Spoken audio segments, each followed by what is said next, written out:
Et donc salut à toutes et à tous les amis, et donc aujourd'hui on va parler du tout dernier épisode de Boruto, épisode hyper bon encore une fois, où on va développer Seki. Donc Seki qu'on avait vu, comme je l'avais dit dans les previews d'épisodes, l'un des Genbu Shinobi de Iwa qui avait participé à l'examen Chunin lors de l'attaque de Momoshiki et de Kinshiki sur Konohagakure, et donc on revoit Seki. Seki qui à l'époque paraissait ultra badass, ultra froid, hyper glauque et tout, qui au final est une vraie tâche, mais on voit que Seki rêve de devenir Tsuchikage, mais qu'il dispose en même temps d'une force physique extraordinaire, sûrement de la même puissance que Tsunade Sakura Haruno.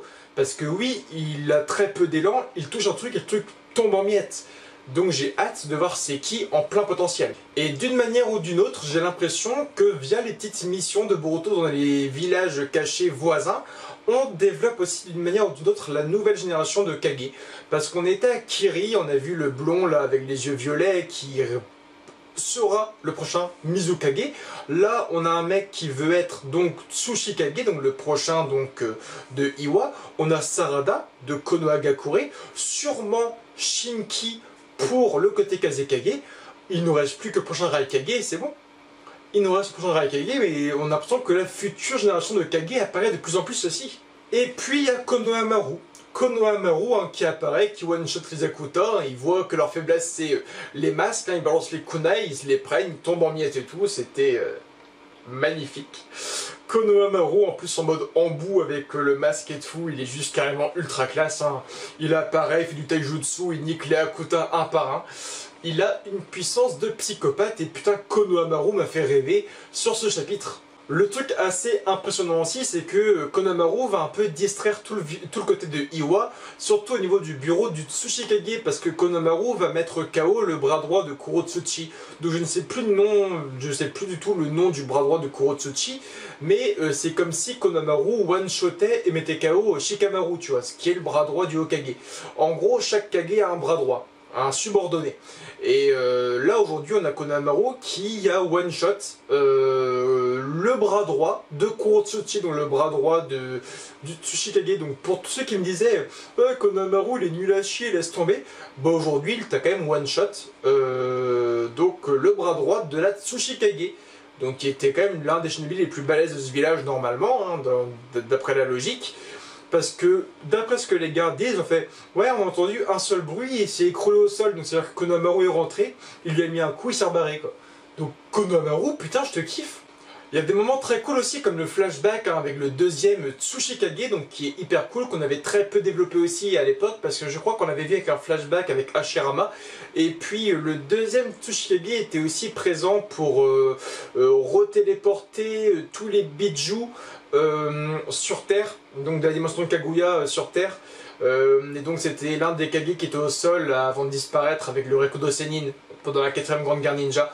Donc ce deuxième Tsuchikage on voit aujourd'hui, et donc on voit un peu l'enseignement qu'il a donné à l'époque à notre petit et grand Onoki. Et on voit qu'en fait d'un côté il n'y a pas en fait vraiment de définition à la volonté, parce que le circuit parle un peu de sa façon de voir la volonté qui est vraiment la sienne. On voit que même cette volonté n'est pas le reflet de celle de Mitsuki via l'explication. On voit aujourd'hui que Onoki va montrer à Boruto la volonté de Kozuchi, donc son petit-fils décédé. Donc oui, on a quand même beaucoup de schémas qui se dessinent, mais la volonté n'est en fait que le reflet du shinobi. Chaque shinobi a sa volonté, donc Mitsuki court après quelque chose qui n'existe pas, parce que oui, Mitsuki court après la définition de la volonté, mais la volonté n'existe pas. La volonté est une définition que chaque shinobi apporte à lui-même. La volonté de quelqu'un pourrait être celle d'annihiler un pays comme celle de défendre un pays. Donc voilà, la volonté est très spécifique. Dans le fond, voilà, encore une fois, l'épisode est cool. Il n'y a pas grand chose à raconter, Konohamaru qui intervient à Iwa, on a le petit côté Onoki et tout, avec la pierre qu'on va retrouver. De l'histoire très touchante, on voit que je sais plus comment il s'appelle, le mec de Iwa là, qui veut devenir Tsuchikage, il est un très bon ninja médecin, même s'il n'a pas donc de jutsu. On voit qu'il soigne le dos de Onoki rapidement et tout, chose qu'on n'a pas fait depuis très longtemps. Onoki s'était dit aussi qu'il avait à ses côtés en fin de vie les meilleurs ninja médecins. Il y avait plein de ninja médecins qui venaient chez lui pour l'aider au point de vue de son dos, de ses vertèbres et tout. Et là on voit ce shinobi, donc du Genbu Shinobi de Iwa, qui arrive et donc qui remet son dos en place. Du haut de ses 12 ans. Donc très bon ninja médecin sans utiliser de jutsu médical. On voit qu'il a une force physique incroyable sans utiliser de chakra parce que oui, Sakura, Osarada, Tsunade, si elles sont aussi puissantes physiquement, c'est parce qu'elles mettent du chakra dans leur poing et qu'elles frappent. Lui, il a même pas de chakra dans le poing, il frappe et il détruit le rocher et tout. Donc c'est assez incroyable. C'est assez incroyable la puissance physique qu'il a, c'est l'une des premières fois qu'on va voir un shinobi aussi puissant. On ne sait pas d'où vient non plus cette puissance, s'il vient d'une lignée assez puissante physiquement ou pas, on ne sait vraiment rien de lui. Donc l'épisode était cool, on grandit un peu plus, donc moi j'ai l'impression qu'il y a une sorte de dessin qui se fait sur les futurs Kage de Konoha. Et puis voilà, hein, le Boruto qui aide le Mizukage actuel, là, il aide l'ancien Tsuchikage, donc c'est vraiment cool. On voit aussi que Shikadai lui a réussi à s'échapper. Donc Shikadai qui s'était fait avoir hein, pour se faire opérer.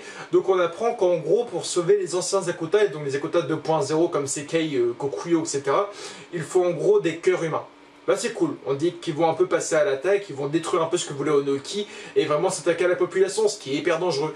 Et donc ils s'attaquent directement à Shikadai. Donc ils veulent prendre le cœur de Shikadai, donc le tuer pour sauver un des Akuta 2.0. Et on voit qu'avec l'empreinte des ombres, il s'étrangle lui-même pour couper sa respiration, faire croire qu'il est mort, baisser la vigilance de l'ennemi et l'attaquer. Donc c'est hyper cool. Franchement, moi il m'a épaté Shikadai. Ce qui me choque, moi vraiment, vous allez me dire votre avis en commentaire, c'est que Shikadai est hyper bien développé actuellement dans l'anime, hein, depuis le début, hein, là ça va faire 85 épisodes qu'il est hyper bien développé sans vous mentir. Et dans le manga, hein, Shikadai n'apparaît pas du tout. Hein. C'est Boruto, Kawaki, Naruto et les méchants. Hein.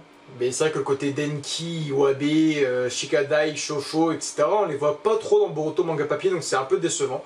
En tout cas, donnez-moi votre avis à vous en commentaire. Cet épisode était moins cool que les précédents, mais ça développe quand même, selon moi, une nouvelle génération de Kage. Vous me direz votre avis en commentaire.